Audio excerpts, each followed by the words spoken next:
Welcome, everybody. It's a new, let's say, a new episode of the CCSA talks, our work in progress or finished works for discussion kind of series of the CCSA. The CCSA is the Center for Critical Studies in Architecture, as most of you know. It's a kind of research cooperation between the Art History Department of the Goethe University in Frankfurt and the Architecture Department at Darmstadt and the German Architecture Museum, the Deutsche Architekturmuseum. And by now we've grown, includes members of the University of Applied Sciences and Arts in Dortmund, Heidelberg University and the University of Kassel. So we're a kind of more heterogeneous and growing group, which is great. And I'm doing a few roles tonight. So I'm introducing the series, but I'm also introducing the session today, which is a book presentation. And it's a book presentation of Radical Pedagogies, a book that Beatriz Colomina, which I'll introduce in a second, Ignacio Galán, who I'll also introduce in a second, and Evangelos Kotsioris, who can't be with us tonight, and myself have co-edited, and which has come out last year with MIT Press. And it's a book presentation where we want you to discuss with us, and we invite you to ask questions and to just talk about what architecture pedagogy means either to you or what you think should change. So it's more kind of using the book as an occasion for discussion. And Beatriz will start introducing the book, and then me and Ignacio will add a few aspects, and then I think the floor will be open for discussion. And I'll introduce first Beatriz Colomina, who I also think most of you will know, or all of you will know. She's the Howard Crosby Butler Professor of Architectural History at Princeton University. She's also the founding director of the Media and Modernity program at Princeton University. I mean, I can't list all of your books, Beatriz, it's too many, but let's say X-Ray Architecture, Are We Human are some of the latest ones. And your latest exhibition, I think, after the Istanbul Biennial, which you co-curated with Mark Wrigley, is the Sick Architecture exhibition. And I think a book will be coming out soon-ish, let's say, as the production of books go. Ignacio Galán is an architect, historian, and assistant professor at Barnard College and Columbia University.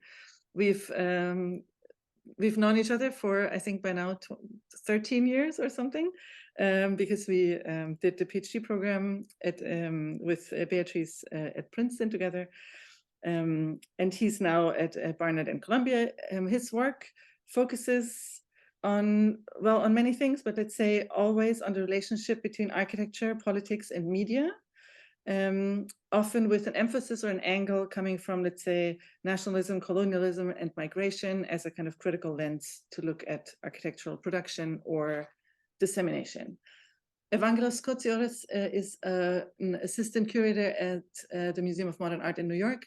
As I said, won't be with us because he's finishing his show that will open, I think, in 1 week or something, very, very shortly. Tomorrow. Oh, I somehow gave him another week, and I was like, I know it's already scheduled, but tomorrow. So yes, he can't be here tonight, understandably.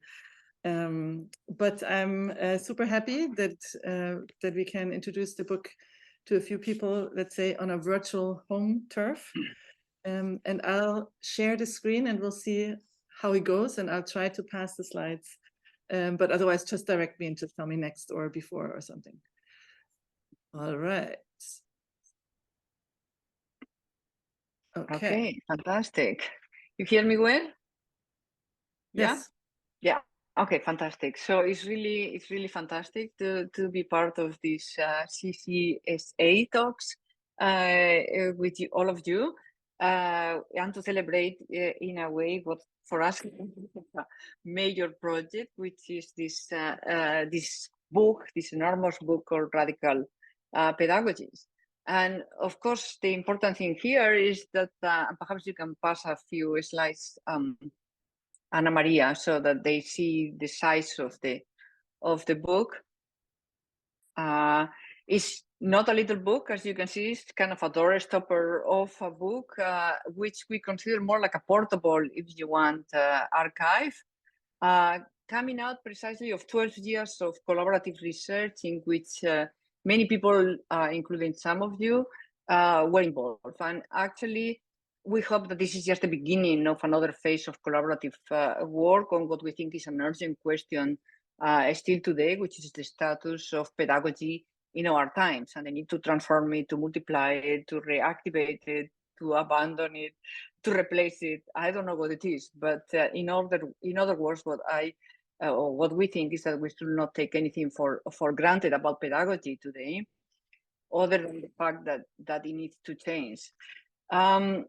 It may be with so many of you in academia to recall the history of this project, because it actually began as a PhD seminar at Princeton entitled precisely Radical Pedagogies. And this was 2010, so I'm not kidding that it's 12th year. We are going into the 13th year. And 2010 was the first year that Anna-Maria and Ignacio were PhD students, with Evangelos joining the program the next year as the topic of the seminar carry on with the next cohort. And this is very much part of how these projects have always evolved, involving several people from several generations.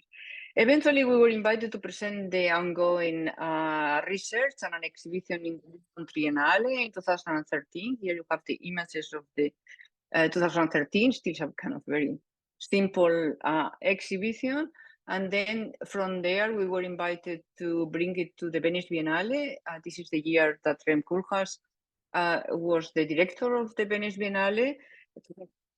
They gave us this fantastic goal in the Arsenale where we display this archive. And next, you can see that actually we hadn't even anticipated how much it will operate as an archive, because at a certain point, we start getting calls in the middle of the summer from the Biennale saying, you know, there are people here that come at 9 a.m. and they leave when we close and they're standing up, and could we put some chairs? So we allowed the Biennale to put these chairs, and it was unbelievable because they start sending us images of people that were using the exhibition basically as a library, as an archive, with all these books and all these facsimiles that were on display and all this data that require a lot of thinking. From there, we were invited by the Museum of Modern Art in Warsaw for a festival which is called the City Under Construction Festival. And again, the idea, as always, was to produce an exhibition as an interactive. And you can see again many people engaging in this archive. But you can also argue, taking the topic of Warsaw, the city under construction, that pedagogy developed in the 60s and 70s, when architectural education was somehow shaken to its core by an incredible explosion of experimental teaching practices. And this happened all over the world, not just you say Europe or the United States. It was really a revolution whose effects we still see lingering today and still haunt conversations and debates in all schools of architecture. Next. Here, for example, you have Giancarlo De Carlo in May 1968. He's in front of the Milan Triennale that he has curated, and he is with the students that are protesting this Biennale. But it's very interesting because it's not simply students protesting or rebelling against authority. Giancarlo De Carlo, despite his suit and his tie and his official position in the Triennale, was actually a self-professed anarchist. And then you can say that ironically, the students are following his lead in kind of rejecting the institution of the Triennale. You can see that in this photograph, fantastic photograph, no? He leans forward, clearly angry, but also listening very attentively to the student that seems to be lecturing him. So again, this kind of inversion of the roles of who is the teacher and who is the student. Also, you can say that the circle of become a kind of classroom, a portable, improvised space. and that the line between urban activism and education has kind of dissolved. So protest, in fact, has become a new form of pedagogy.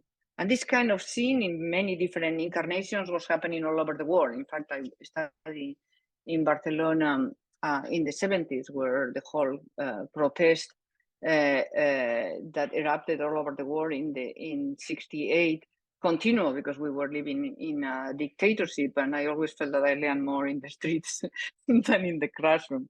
Well, you may want to ask, why is this such a huge book? And the simple answer will be because radical pedagogy was actually huge, and you will see this in a minute. It was not just dream of a revolution or real fights on the street or in the classroom, but architecture itself was revolutionized.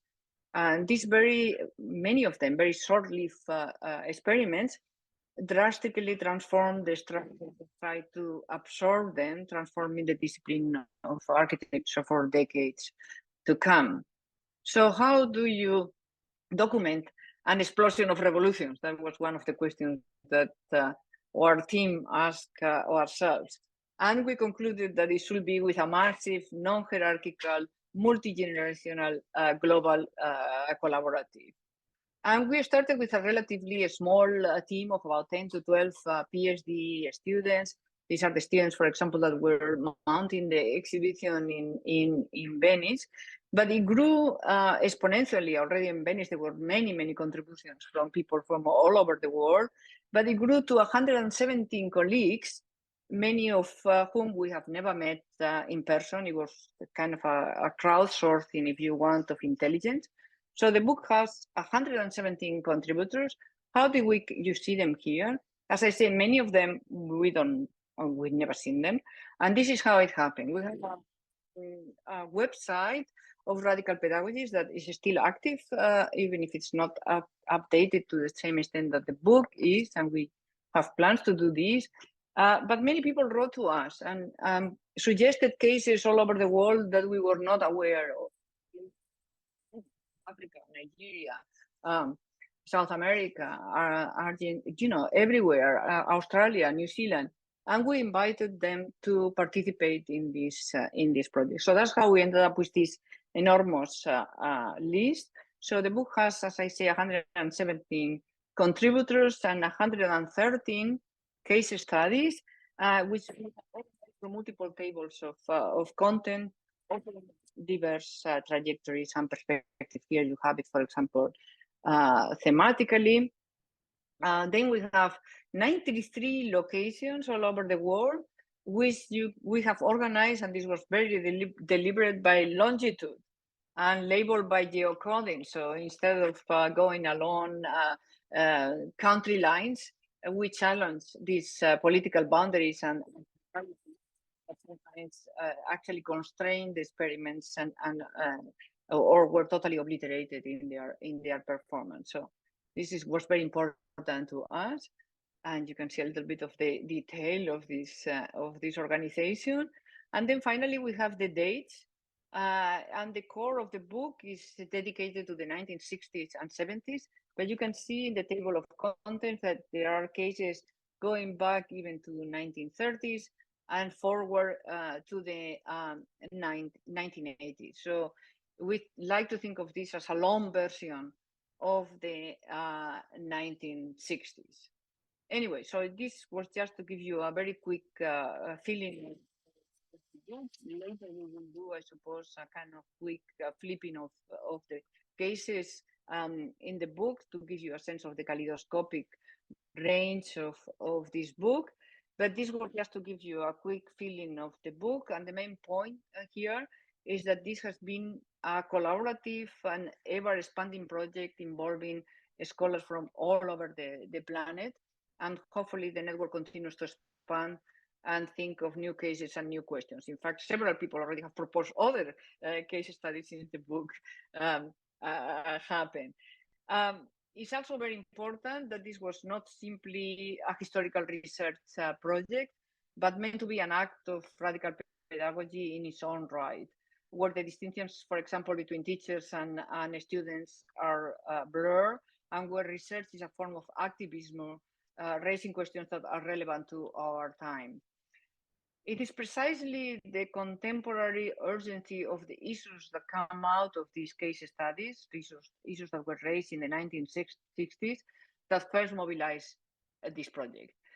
When we realized that in this moment in schools of architecture, issues of ecology, of race, of gender, of sexuality, of inequality, of toxicity, of surveillance, of disability, all these issues were already on the table, we realized that it was very important to do these kind of forgotten experiments in order precisely to reactivate the discussion in our time, and not act like nothing has happened before, as we tend to do very often. The book, in conclusion, is an act of, I like to think, at least, of collective intelligence.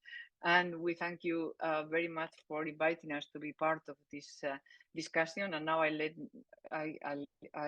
let Anna-Maria take the lead and present the next part of this presentation.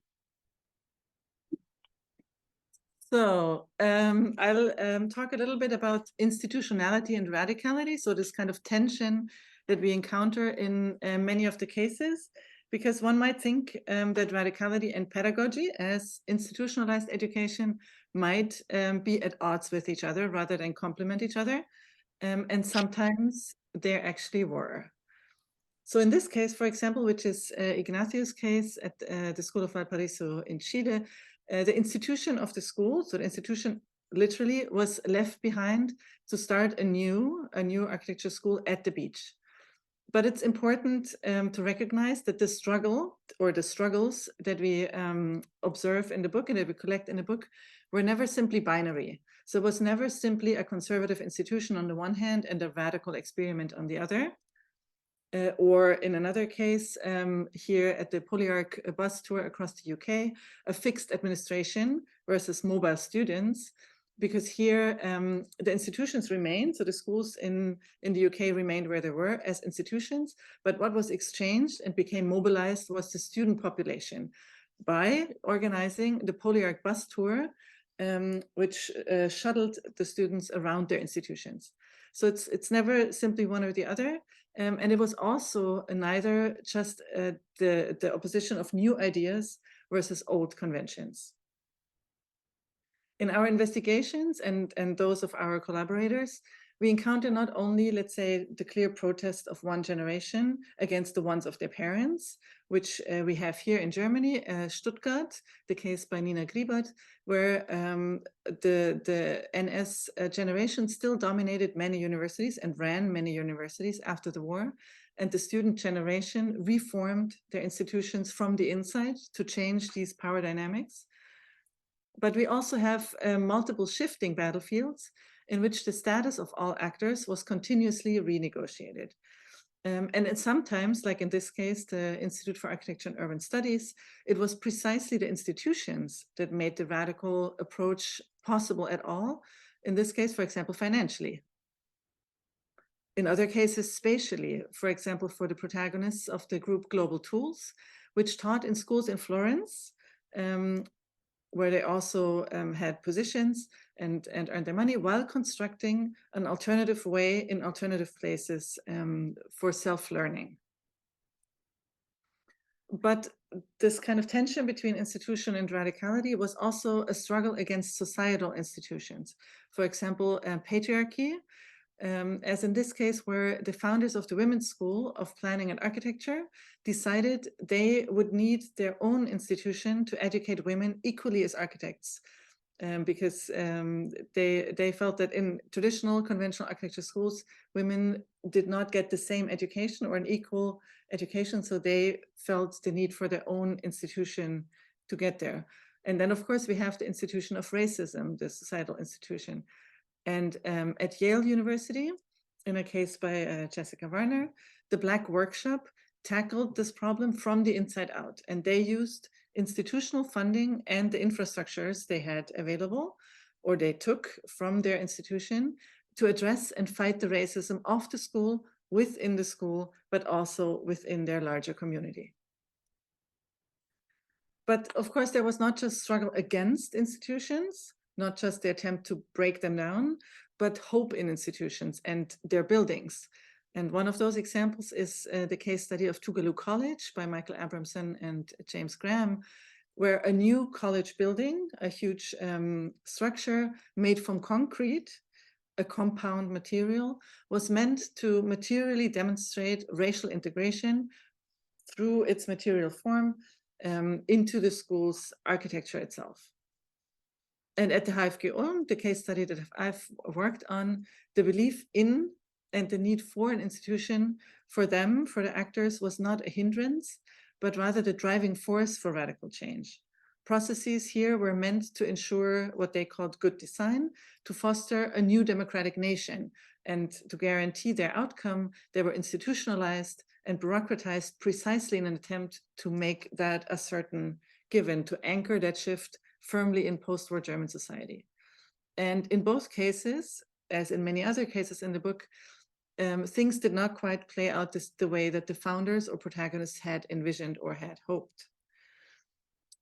In post-colonial emancipatory struggles, as in the case study of the National Institute of Design in India, it was at times precisely the institutional expertise that was required to found, to build, and to maintain a nation's own institutions as foundations for a new sovereign nation. So only with a series of new institutions, including for design and architecture education, was the search for an emancipatory rebuilding of a nation believed to be possible.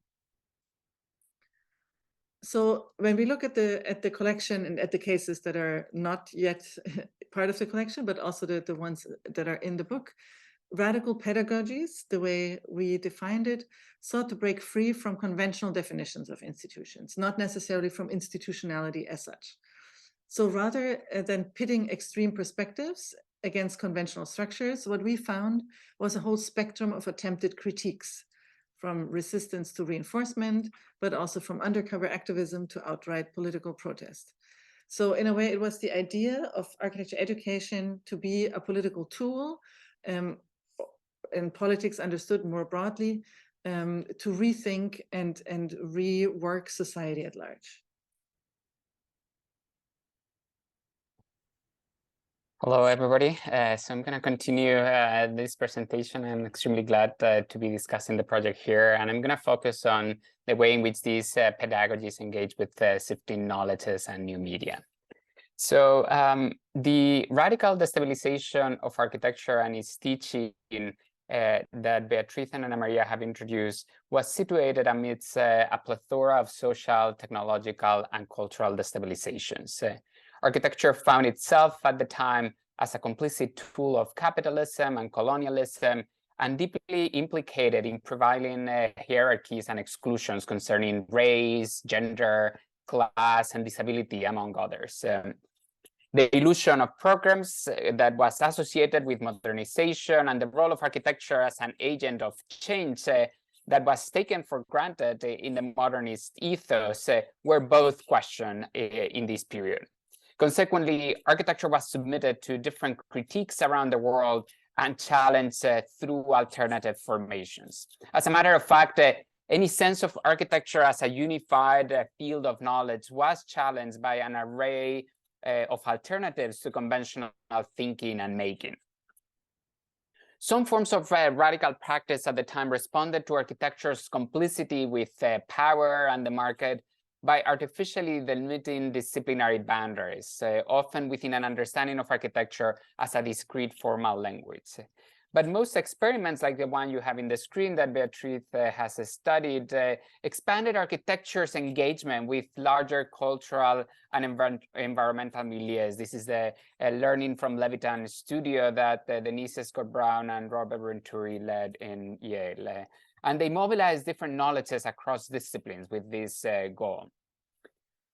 In parallel to diverse redefinitions of architecture pursued through those experiments, many teachers and students sought to challenge the figure of the architect as a technical mastermind and a lone creator, as it had been shaped in the modern period. And yet in other places, many times in post-colonial context, newly founded institutions contributed to introduce that very figure of the architect, taking the place of other agents that had traditionally led the shaping of the built environment in different places around the world.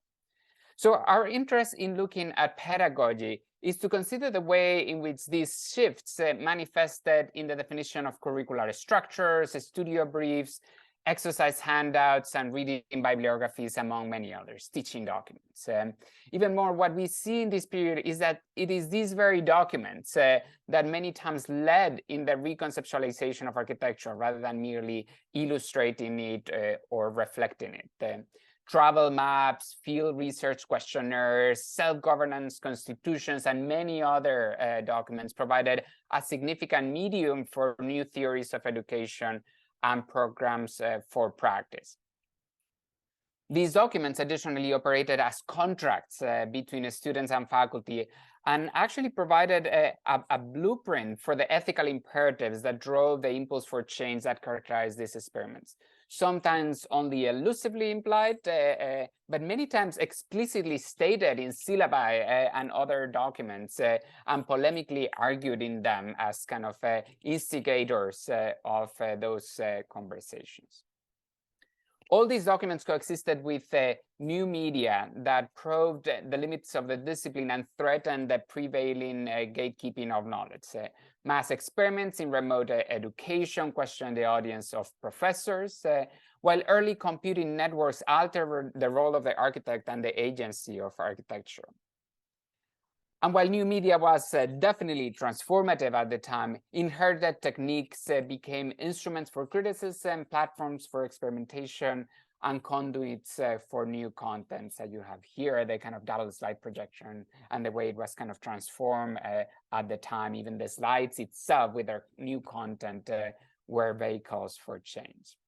And yet architecture pedagogy and university teaching more broadly were not merely reconceived through new documents and media, but through the very bodies of faculty and students, with the conceptualization of those bodies, their actions, and their organizations. The access of some bodies to institutions of higher learning was many times the defining act, as it was the case in different places for women, disabled individuals, racialized subjects, or those previously colonized.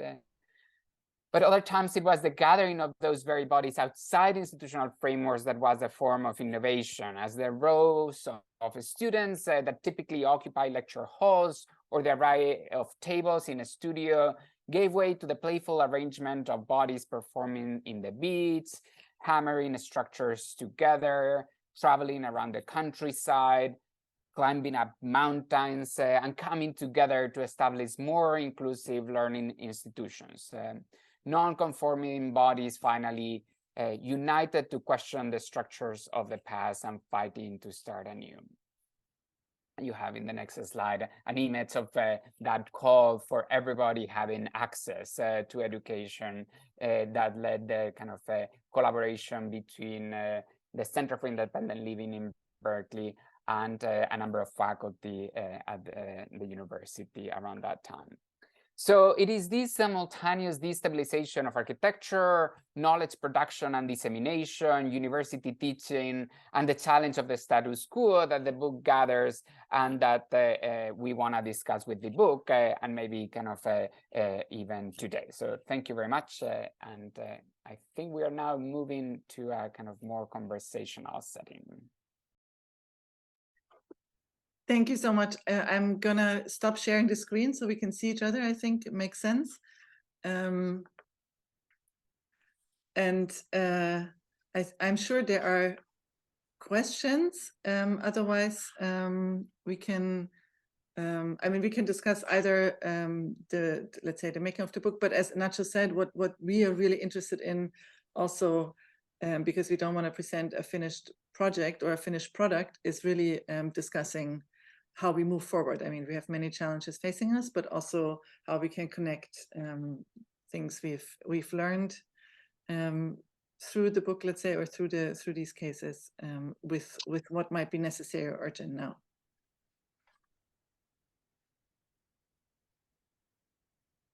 The floor is open.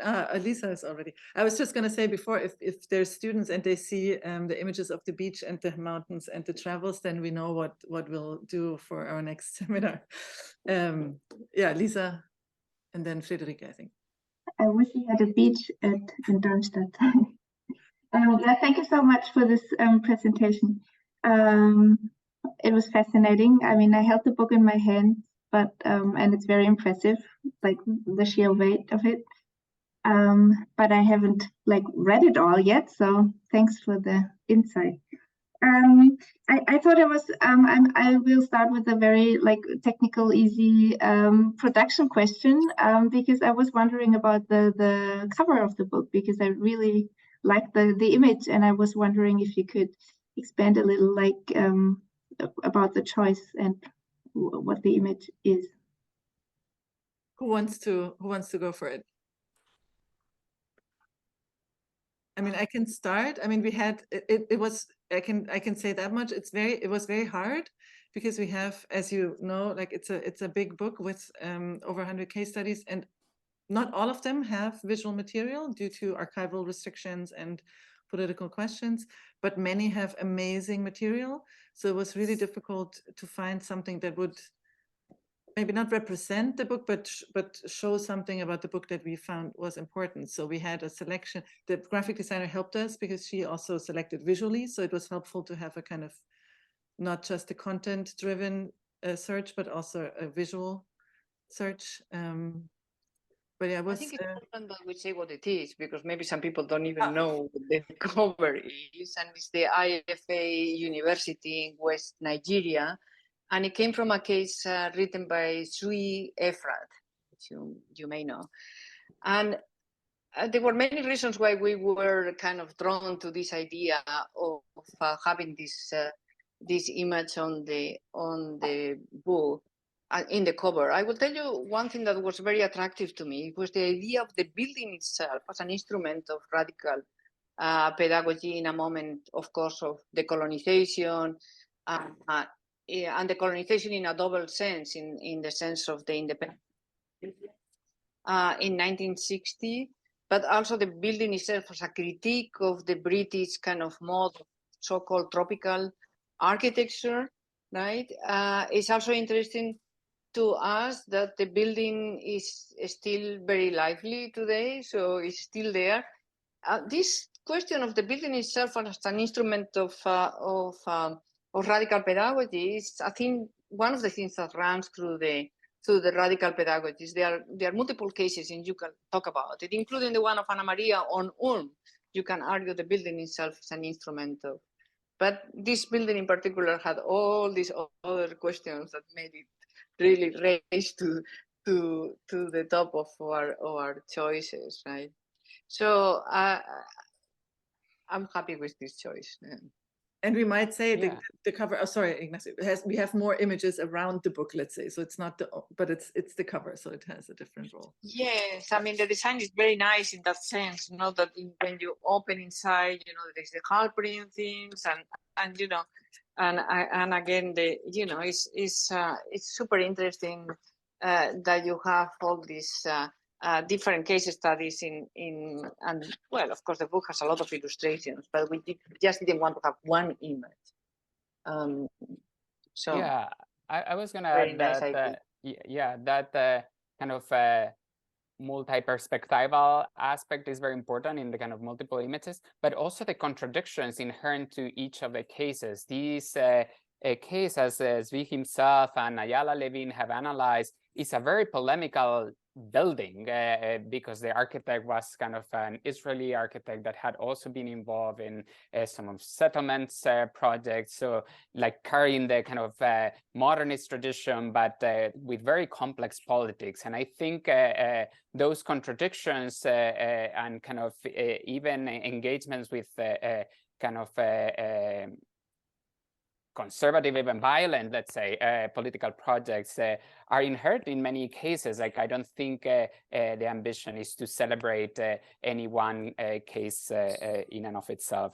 But it's still like as an image, I think Beatriz was appealing to the building, and even like kind of the kind of constituencies that are accessing education at that moment, I think is also something that attracted us from that image, without kind of mystifying kind of the complex politics behind it.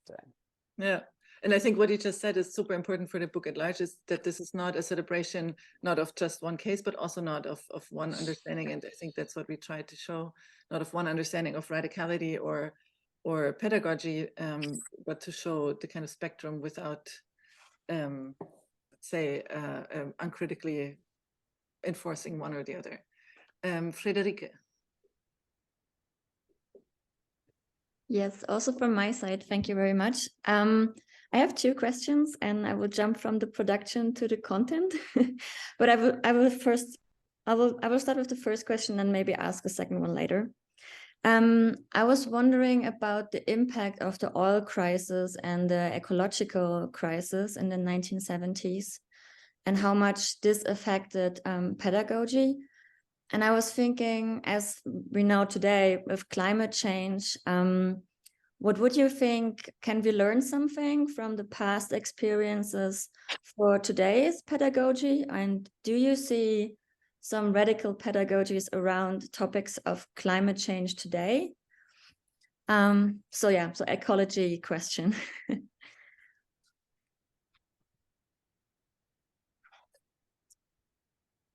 I mean, yeah. Would you like to? I mean, this is a topic that already emerged in the Clip-Stand Fall project, which is the one that preceded Radical Pedagogies. The Clip-Stand Fall was a big fat book too, which after multiple years of exhibitions on little magazines emerged as a book. And it actually was the realization that so many of these little radical magazines were published in schools that made me think, okay, let's look at what is happening in the schools. And that's why I proposed this seminar. But in the little magazines already, we realized going to schools like the AA in London, for example, the enormous impact that climate change had on the school, right? And it's not necessarily from the side of the teachers, but many times from the side of the students. A lot of these little magazines that were produced in the AA had to do with ecology, with recycling of materials, with emergency architecture. And in many ways, this also permeated pedagogy in the sense that some students took as thesis these questions. It was not just pedagogy. When we would look at magazines, there were also magazines like the AD, architectural design in London. It was never so interesting in this moment, particularly with that change of paper from the kind of professional look and shiny paper to this kind of cheap paper of the Cosmorama, in the Cosmorama section, where you find all kinds of cardboard architecture, emergency architecture, informal settlements, all kinds of issues that are so relevant today.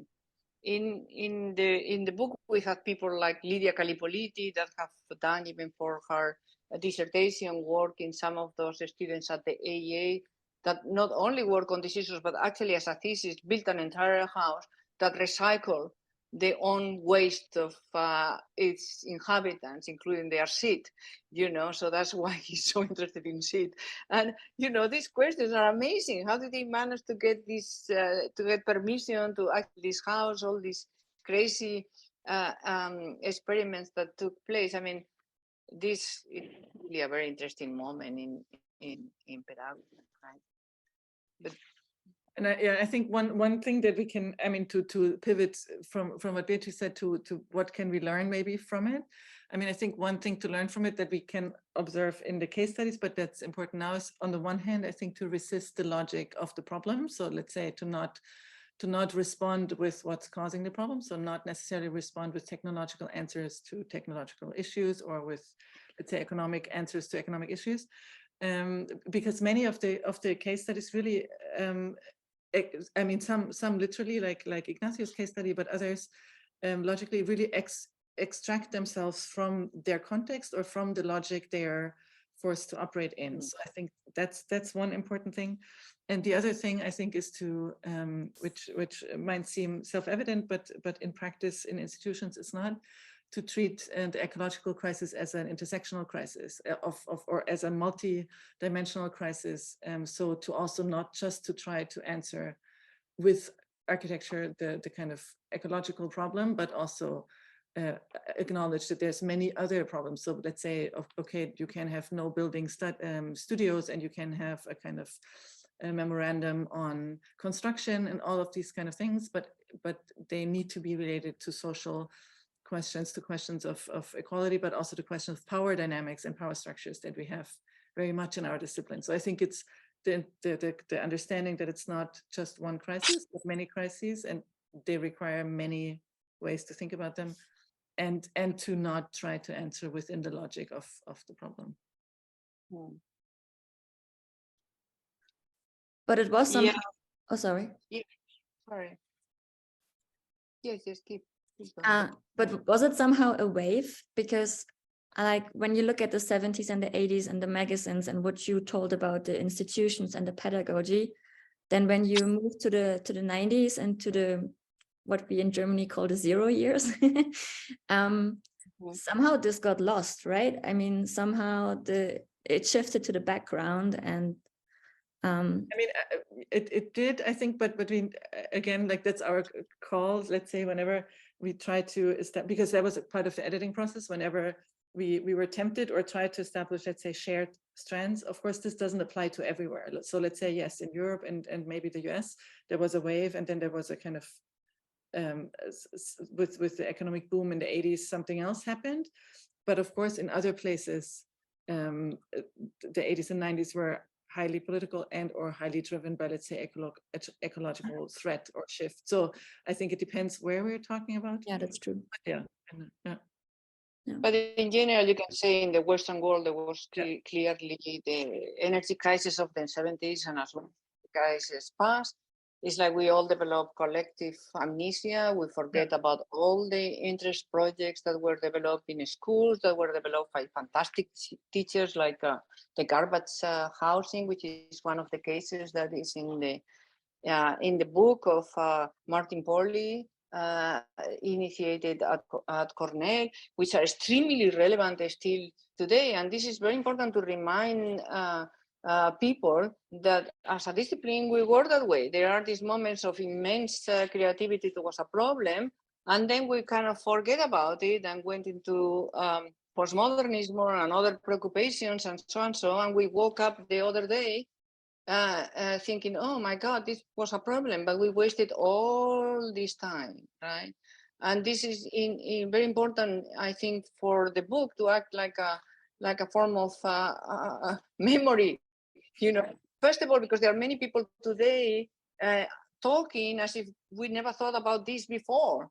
And this is astonishing, because when you go back to the 60s and 70s, you see how many experiments were actually taking place, and how many of them were bottom up from the students' initiative. That's very important, because of course what we want to reinforce is precisely the idea that the students have agency, that you think that you have no say because your teacher says do this and do that. That's never the case. The students actually are the ones that make a school. It has always been like that. You learn more from your cohort, from the students in your class, than your professors. That I am completely convinced that is that the best schools are the ones that promote this, kind of yeah, absolutely. So this is very important that we don't forget, and that the people that are interested today, which should be all of us, given the gravity of the situation, know what has happened before and what kind of experiments happened before. So we know first of all, we remember not to forget, and then we build on experiments that have taken place before we were born. Yeah, in a way, like a lot of what happened in the 1900s was driven by a technological optimism that I think is precisely what Anna-Maria was suggesting.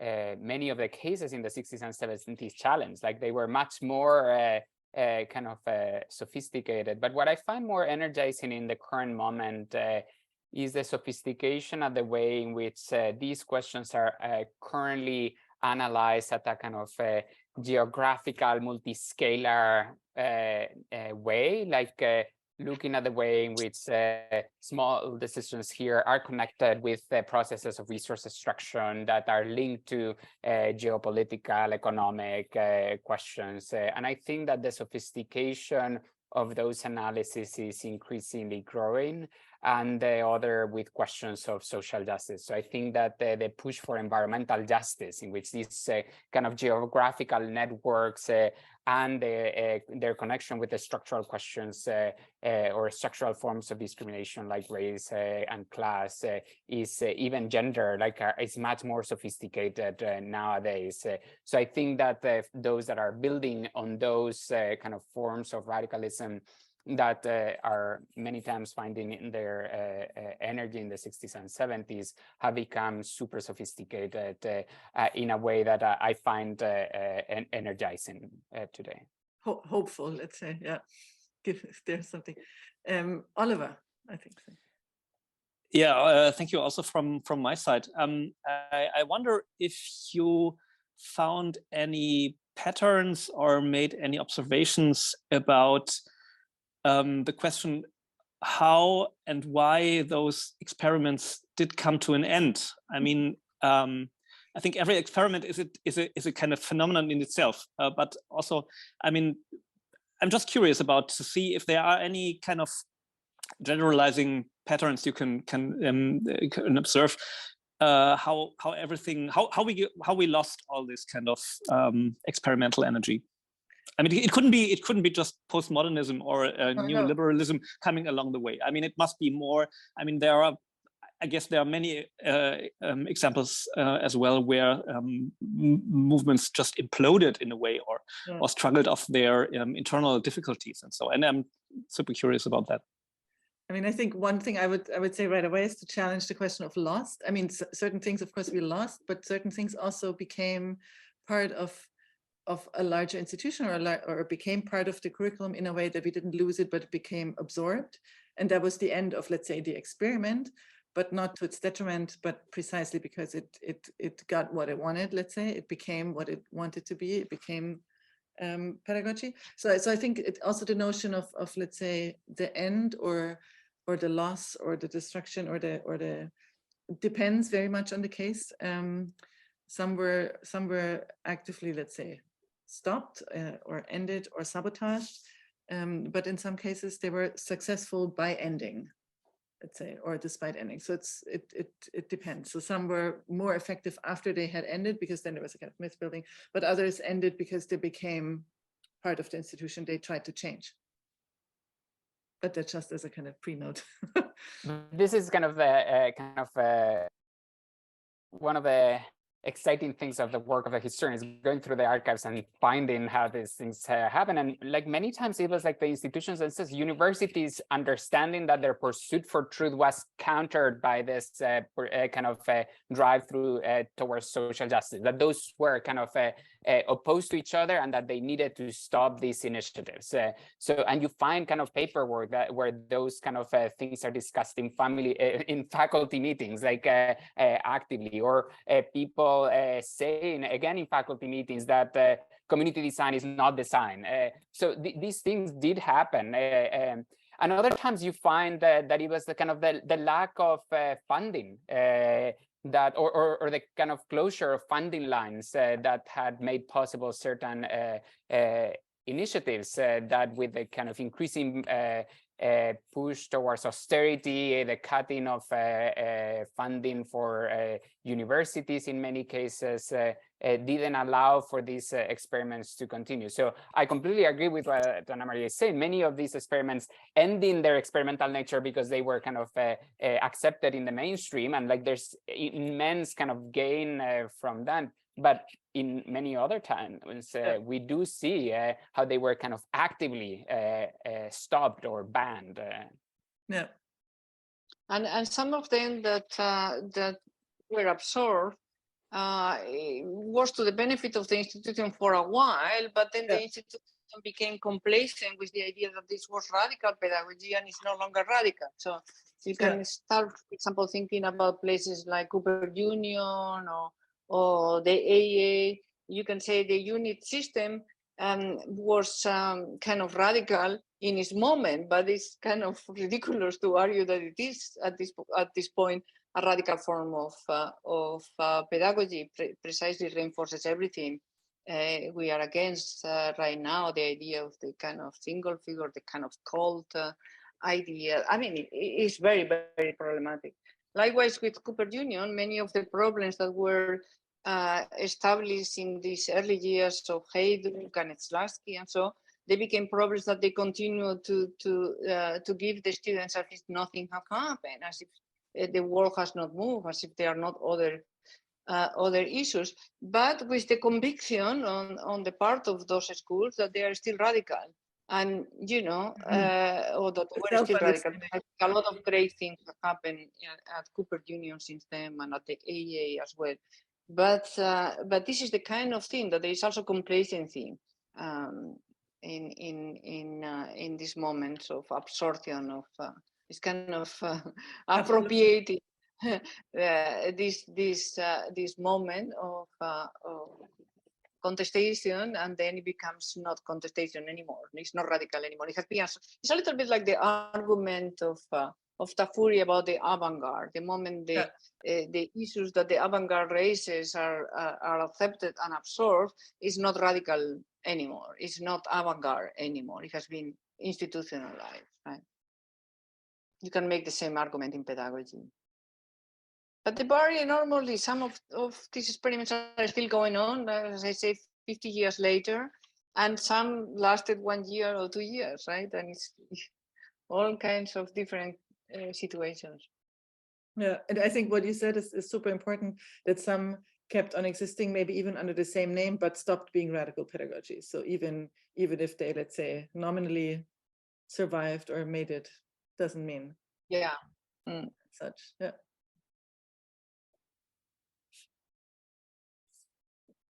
More questions?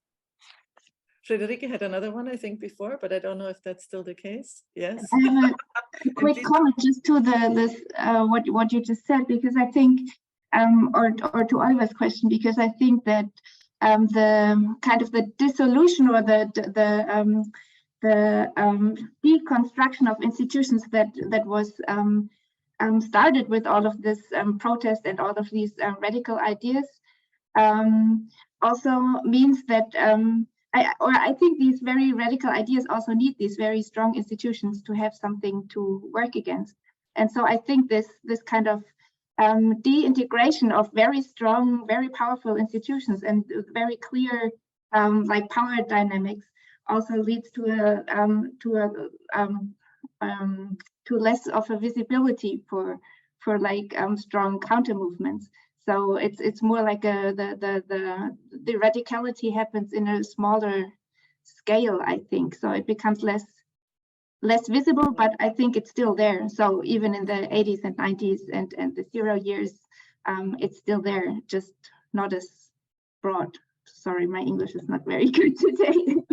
No, I think like you said, of granularity that when the landscape becomes more heterogeneous, or let's say the big are not as clearly legible, that then whatever goes against them also gets. I mean, it's like one of the big political questions also, like how do we, if opposition and mainstream, like how do they negotiate or need each other? Frederike said her question is still Oliver, to this point, no, or no, just I'm just curious, because you just said that some experiments are still are radical, and so I'm curious to here which you mean. I mean, give us some examples of those who have still kept all the power. If I understood Beatriz just right. I don't know. I actually say the almost the opposite, in the sense that they were radical at that time, but they are no longer radical, right? So I'm not sure if I can identify one that was radical at that time, and I would say is still radical today, because I somehow feel that if it hasn't changed in 50 years, it cannot be that radical, you know, because the world has changed. It's so much. permanent revolution. Yeah, but also because our definition of radical is so contextual. I mean, that's what we try to make clear also in the introduction, is that what's radical in one place is very conventional in another, or what looks radical in one place might not be radical in another. So because the landscape, because of the time passing, it would have to be an example where this kind of reaction to its context has continuously been, let's say, updated and as a kind of opposition position. But I don't think, maybe we were, I don't know if I said something misleading or but I don't think there's an example in our book where we could say that's still the case for that specific thing. But you cannot say in a positive sense that the effects of some of those things, we are still feeling it today. For example, you mentioned the women struggle. Well, you know, now there are 50% or more than 50% women in the schools of architecture. But it hasn't been like it happened at that time, and it hasn't evolved. It has continuously evolved in multiple ways and continues to be, with different groups in many schools organizing things that will have been unthinkable in the 70s, right? A completely different understanding. But this has been one of the positive, let's say, things. Yeah, and many times the kind of achievements exceeded the confines of the university in kind of extremely successful ways. So one of the case studies that I discuss in the book, which is this collaboration I mentioned before between the members of the Center for Independent Living and some faculty at Berkeley, including Raymond Lifchus, was developed in parallel to the struggles that disabled individuals were kind of facing at the time, and their political mobilization, including the occupation of federal welfare building in San Francisco, that led to a number of legislative reforms that concluded with the 1990s ADA regulations, the kind of prohibition of any kind of discrimination of disabled individuals in the built environment. And you see the same individuals in photographs of design reviews and in the photographs of the political mobilization, these kind of disabled individuals going back and forth, disabled individuals even kind of registering for the design studios and transforming the institution from within, that were also in these mobilizations. Is the ADA regulation the end of the struggle for people with disabilities? Definitely not. But it marked a significant kind of a political achievement and a transformation of the way in which we design the built environment in a way that I'm not going to argue it happened in the class, but had the class as one of the sites in which the kind of the energy for that intersection of disability rights and disability justice and different understandings of the built environment was kind of energized. Yeah. Frederike. So my second question is, you probably, or you may now, I think it was in 2021, there was a conference at the KTH in Stockholm about foreign funded knowledge economy, also 1960s to 1980s. And it was about like Western institutions building teaching programs in the so-called developing world. And I'm super interested to know, do you think this was like a parallel not a movement, but like a parallel development next to these radical pedagogy projects you are dealing with? Or do you see like connections or anything? Because these projects had like strong geopolitical and economic interests, right? So yeah, I was wondering about the connections. I mean, there's in some of our cases, there's definitely overlaps because we do have, I mean, I think this question of let's say, whether you call it geopolitical dependencies or neo-colonialist expansion or movements, I mean, it's a very, let's say, it's a very complex question because like we said, there's some, in some cases in the 60s, let's say, or in the 50s, 60s, and then 70s, it's precisely the kind of adopting of certain structures or maybe sometimes of certain forms or certain languages that leads to an emancipatory expression or to an emancipatory formation. So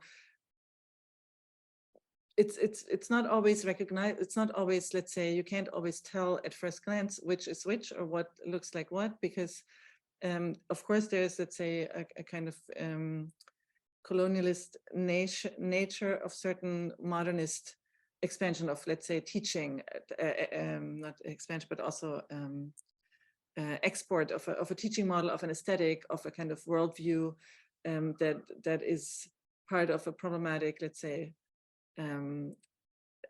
power structure or hierarchy or reinforcement or recreation of economic and geopolitical dependencies. But it's not always so easy to say, because sometimes it's also people who, for example, come for a certain kind of education and then return and then try to use those tools for a political emancipation. So it's, I don't think we can say, but I'm curious what the others say. It's not a parallel or oppositional strategy. We try to, in our collection, of course, we try to look at cases where there's an attempt to create something against dependencies, usually, let's say. But I think it very much depends. Yeah, I would just reinforce that idea, because I think in some cases, the export of certain models of practice was deliberately kind of pursued with neo-colonial ambitions, like we have institutions in Northern Europe arriving to Addis Ababa, for example, with that intention. But the way in which those operate then in the context might not necessarily match, and that's one of the essences of post-colonial studies, right? That some of these are subverted from within. And the expansion of modernist vocabularies and basic design courses that were mobilized along the pedagogies of the Bauhaus acquired kind of completely unexpected results in the hands of different populations around the world, different faculty and students. So I think that one thing is kind of the intentions many times of the institutions, and other times completely different are the effects. So I think it's difficult to generalize.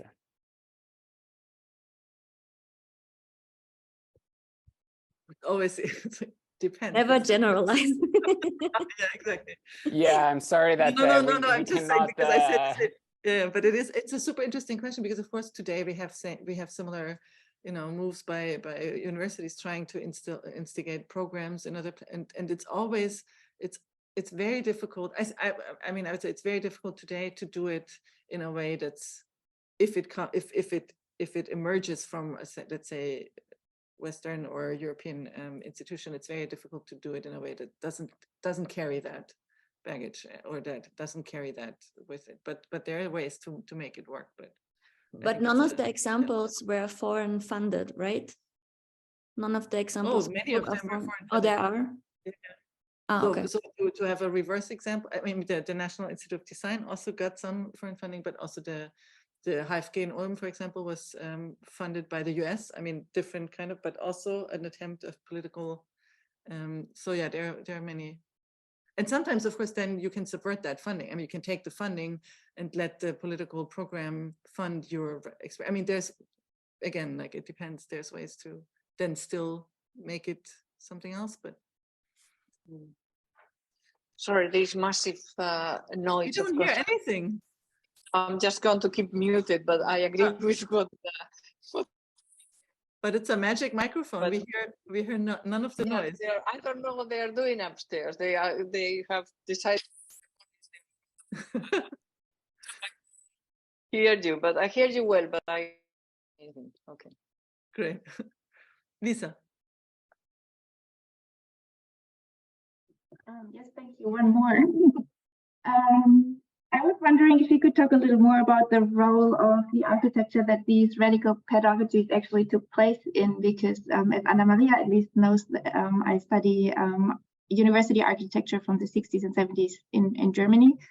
And I mean, so many new buildings were also built at the time, and often also at least sold in a very like revolutionary rhetoric as like, I don't know, socially friendly, or I don't know, with like this utopian idea behind them. But at the same time, they're very, they're usually very large. They're very like systematic and very like intimidating as well. In my study, I'm wondering like how these buildings fit this revolutionary spirit kind of the time, and the 68 spirit, you might call it. And I found that at least in the cases that I study, students, and this is not architecture students, just students in general, they protested against all sorts of things, but never against the architecture. Like they seem to have not seen the architecture at all. So I was wondering, with your like special focus on architecture faculties, if you have examples where students actually try to change the immediate environment, or to contribute, I don't know, to the buildings that they worked and studied in. Not only leave them, like go to the beach, but actually like change the immediate school. And we have some extreme examples. In one case, they tried to burn it down. So there's that. And we have, I think, so this one case I mentioned, Tougaloo College, for example, where the architect had thought that this material of integration, concrete, which incorporates all these different things, was not accepted by the students precisely because of its mega structure and dominant kind of appearance.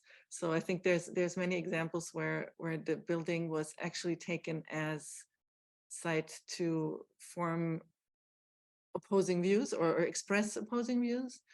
In the HFG, for example, not at all. The building was, more the kind of acted, I don't want to say it's a brainwashing device, but in a way, like making them inhabit that spirit. So I think there's definitely examples where the building, but yeah. Not sure. Yeah, definitely from the more kind of radical to the more bureaucratic, the building was a site of challenge. So sorry to talk again about Berkeley, but kind of a series of surveys of accessibility in the buildings were developed in a kind of what the report produced called an avant-garde fashion, because the students, disabled students, were equipped with cameras attached to their wheelchairs to go through the building, rather than kind of understanding the architect as a kind of technical mastermind that would see any problem of access. It was kind of disabled students themselves that were to kind of to detect these questions. So it's not always just about kind of these brutalist buildings that we imagine of the period where kind of the energy of these revolutions was captured, or the revolt against those, but many times in very kind of small observations, but kind of developed with radical technologies in order to incorporate new social emphasis that these changes were manifesting, I think. So I think it's important to, because I mean, and honestly, like I would want to hear more about your research. So maybe like you can tell us, because I find it fascinating, this question that you were proposing, but to think not only kind of at the big architectural gestures, but at the small kind of quasi-bureaucratic operations for changing these buildings, that things might have happened. Also things like signage, or these kind of like really the kind of how do you navigate the building? Yeah. And that's something that continues until today. I mean, we see in the last decade pursuit to challenge bathroom divisions and signage as one of the kind of main transformation of college campuses in a way that captures many of the kind of motivations that we see in the politics of these last years. So I think that those things are very important. So not only to look at kind of the big language of these buildings, which I mean, it's easy to be fascinated by, because again, and we have definitely articles about those kind of radical buildings, like Artigas's building in Sao Paulo, that captures so well kind of a certain politics, but also to look at other sites of change within the architecture, so of those buildings, both then and now. Yeah, and I think I have to correct myself. The students did not act on the architecture at all, but they did kind of appropriate it, of course, and use it. And I mean, I studied sit-ins, for example, as like a way of appropriating space. Or graffitis were very popular then in the 70s and the 80s, or putting up like signage, like guerrilla signage, and things like that. So these are, I think, interesting. As a redirect, and I think that's something that we can both maybe learn from the case studies, but also, I mean, I don't know, I don't want to like draw the circle to what we can learn now, but the question of really, what does it mean to say, like, did they see what's the architecture of the building, and what are the many architectural things that were manipulated or worked with or operated in, and that's one of the things that I think shifted or partially, I mean, some didn't shift at all, but an understanding of let's say space or architectures or architectural directions or movement beyond, let's say, the building as the large structure, or as a holistic entity, but a kind of architectural moves. If there are no, using that as a kind of closing thing, if there are no urgent questions anymore, I would say, keeping it to the compact format that we imagine this CCSA talks to be, I would say we stop here. Everybody's welcome to connect about, let's say, campus research or about other questions, or we keep continuing talking some other time, but I think for now, we'll leave it at that. And I want to thank both Beatriz and Ignacio for making the time and discussing and presenting, and for everybody else joining in, and see you maybe the next time. When's the next one? Frederike might know. Is there another one scheduled? This is the last one for this semester, and we are planning the program for the next semester. Okay. So nothing to announce yet. Closing round, but stay tuned for next semester. Thank you so much for hosting us and for discussing the project.